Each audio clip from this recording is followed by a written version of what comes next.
Hello everyone and welcome to Long for Truth. My name is Daniel Long. Today I'm going to be talking about the murders of Leticia Greenhoff and Frank Crow. These two individuals were murdered by the hands of a group of people called paramites. Now, paramites were the followers of Charles Fox Parham, the founder of the Pentecostal movement. The reason why I'm making this video is because 2 years ago I made a video called The Paramite Killings. And when I put the video up on YouTube, I had just a few hundred subscribers. Well, right now, this channel has over 5,000 subscribers, and there may be some of you who have not heard of these paramite killings. So I'm going to do just kind of a short version of what took place, and I'm going to put the link to the actual YouTube video that I did a few years ago up in the YouTube description, so you can check that out. That video goes into way more detail than what this video is going to go into. Let me give you a quick synopsis of what took place leading up to these murders, and then we're going to dive into the newspapers and look at the actual newspapers of the day. Zion City, the city founded by faith healer John Alexander Dowie, was in disarray. Dowie had just been exposed as a fraud, and Wilbur Glenn Valiva, one of his top leaders, was now in control of Zion City. But there were others vying for that position, and one of those men was Charles Fox Parham. Parham conducted a plan, went to Zion City, and told the people there in Zion that God had come to him in a vision and told him that he was to go to Zion City and deliver the people there from the tyranny of commercialism. And in a very short period of time, he gained about 300 followers, and thus the Paramites were born. But it wasn't long before Parham had to leave Zion City because a water tower fell on his tent. And so he left, leaving the Paramites without a leader. But two unofficial leaders rose up within the group, and those unofficial leaders were Tom Hesmohawk and John G. Lake. Now, if you walked into a Paramite meeting back in 1906, it would be akin to walking into the crazy part of a Bethel church service or some other hyper-charismatic church service, because what you would see and hear were people speaking in tongues, people laughing uncontrollably, people rolling around on the floor, shaking violently, having visions. So it would be just like you would see in, as I said, in a hyper-charismatic service. And the newspapers reported this as frenzied religion. So this is what was taking place in these meetings with Tom Hesmohawk and John G. Lake as the leaders of the Paramites during this time. Now, in all fairness, Charles Fox Parham wasn't even around when these murders took place. And there's no evidence at all that John G. Lake and Tom Hesmohawk were involved in these murders either. But within that group of Paramites was a man by the name of Harold Mitchell. And Mitchell claims that God told him specifically that he was to quit his job and cast out demons. That's all he was to do. You see, the Paramites followed the teachings of John Alexander Dowie, as did Charles Fox Parham. And what Dowie taught was that all sickness was a result of demon possession. And so Harold Mitchell was given a mandate by God to leave his job and go around and cast out demons. In other words, that's the only way you could really heal the sick, because the sick were demon-possessed. And the way they did this was absolutely gruesome. Leticia Greenhoff was an elderly woman who was bedridden for 20 years, and her son and daughter called upon Harold Mitchell and his wife to come in to heal their mother. And so when Harold Mitchell and his wife arrived, they performed their exorcism on a woman who was an invalid who couldn't move her body at all. And what they did was gruesome. And I'm going to let the newspapers now tell the story. This is a picture of the victim, Leticia Greenhoff, and here are the Paramites that were involved. These are the guys that were involved. So you have Louise Smith here. Yeah, that's her name, Louise Smith. And you have the sister the daughter and the son of Leticia Greenhoff right here. And then the two leaders that were in charge of the whole exorcism, Harold Mitchell and his wife. So these are, this is a creepy story. We're going to go ahead and start reading it. And it really is, let me zoom in. It really is just gruesome to even read. And you'll see why. It's just awful. So let's look at it here. This says up top, continued from the first page.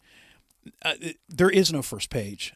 I know it down here, it says 3 of 18, but there's only two. It only goes back to page 2. It doesn't go back to the first page. So this is all we get. But there's a huge amount of information here. And believe me, if you go on newspapers.com and you have a subscription, you can actually type in paramite killings, and you're going to see it was all over in the newspapers. As a matter of fact, look here. This is just one example. And this is from the Oakland Tribune, Oakland, California, October 20th, 1907. What does the headline say here? Worse than witchcraft. Horrors of the recent expose in Zion City told graphically and truthfully. Harold Mitchell now waits for the law to take its course and pay the price for torturing Miss Leticia Greenhoff. So you can see, this is huge news here. Anyway, let's go ahead and read the article. Neck wrenched out of place. Okay, and again, this is really gruesome.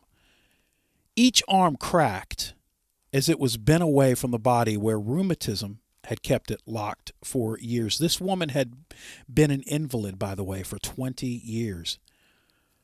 The victim seemed almost unconscious, but a spasm of pain more severe than the rest passed through her frame, and the broken arms and legs rose in the air, seeming to push at Mitchell.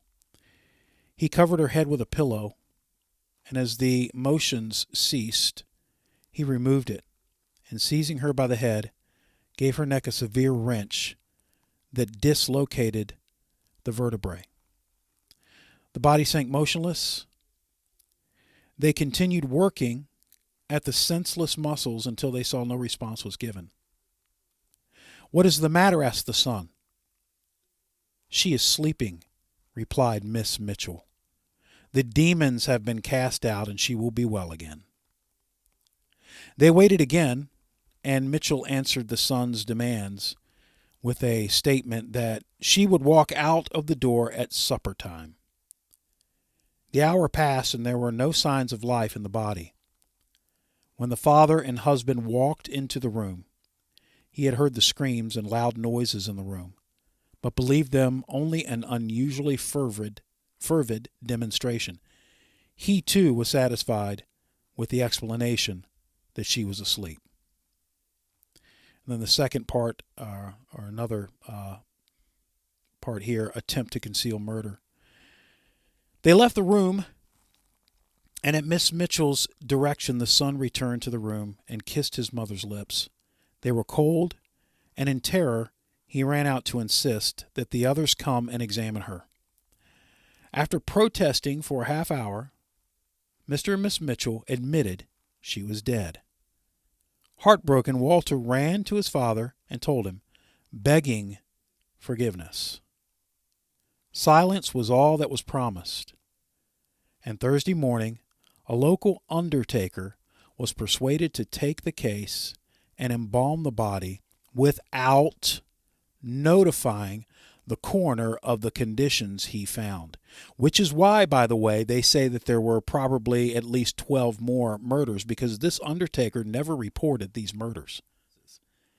Each one of the 5 defendants was called to the stand, but they added only a little information to the statement that had been made by Walter Greenhoff the previous night. His sister, Jenny, testified that she kept her eyes closed all during the treatment, and that she prayed continuously. Miss Smith declared that her efforts were limited to singing in tongues. The Mitchells confessed that they were the ones who handled the body, But like the rest, they declared that they were controlled by the spirit that was upon them. That is freaky stuff, folks. That is freaky stuff. Mitchell, at the close of the hearing, continued to insist that the methods of devil expulsion were not wrong in any way. Quote, I was commanded by God to drop my work and take up the curing of sick people this way, said he. I was led by Holy Spirits. Whether they misquoted him there or not, that is still creepy. I was led by Holy Spirits in what I did. Quickly, this is a shorter article. Let's look at the death of Frank Crow. Frank Crow was another killing performed by the paramites. And this is from the Democrat and Chronicle, Rochester, New York, September 26, 1907. Say, boy dead of fever was tortured to drive out devils. I'm going to zoom in a little bit more here. This font is a little smudgy as well, but it looks a little bit easier to read than the last paper. So let's go at it. Chicago, September 25th. Following revelations of additional acts of humanity by the Paramite sect of Zion City, new arrests are expected and plans are being considered looking to driving from the town those who are under the yoke of superstition and fanaticism that rules the followers of Param. The holy city is aflame with indignation, and people long prominent in the councils of the various sects are loud in denunciation of the acts of the Paramites. Fuel was added to the indignation of the Zionists when the facts in connection with the death of Frank Crow became known. The boy suffered with typhoid fever, but his parents, who were Paramites, are alleged to have denied him medical attendance. Instead, he was subjected to the treatment of driving out devils and the gift of tongues. Those who were at his bedside when he died, another gruesome tale here, assert that he cried piteously for water, which was refused. The fanatics telling him that the Lord would provide water. They are also said to have thrust their fingers down his throat to reach the devils that were tormenting him. When death put an end to his torture, it is alleged that his tongue was found to have been slit as though with a knife. Let's go back over here. This is the third killing here. And there is a case here of a 19-year-old girl by the name of Bertha Young. Now, it's not, very little is mentioned about her. Okay, Chicago, September 23rd. 6 persons were held to the Lake County Grand Jury by the coroner's jury sitting as Waukegan in connection with the death of Miss Leticia Greenhoff at the hands of fanatical followers of Param in Zion City. They were Harold Mitchell and his wife, charged with manslaughter as principals, William and Jenny Greenhoff, son and daughter of the dead woman, and Miss Louise Smith, held as accessories in the commission of the crime, and B.J. Hopkins, undertaker. Hopkins is charged with having had guilty knowledge of the manner of the woman's death and having withheld the facts. Health Commissioner LaRose of Zion City also came in for a scoring at the hands of the jury, which called the attention of the State Board of Health to laxity that is alleged to exist in Zion City reporting deaths. Those under indictment were taken from Zion City to the county jail at Waukegan in order to avoid any possibility of an outbreak, as the feeling against them is intense. And here it is right here.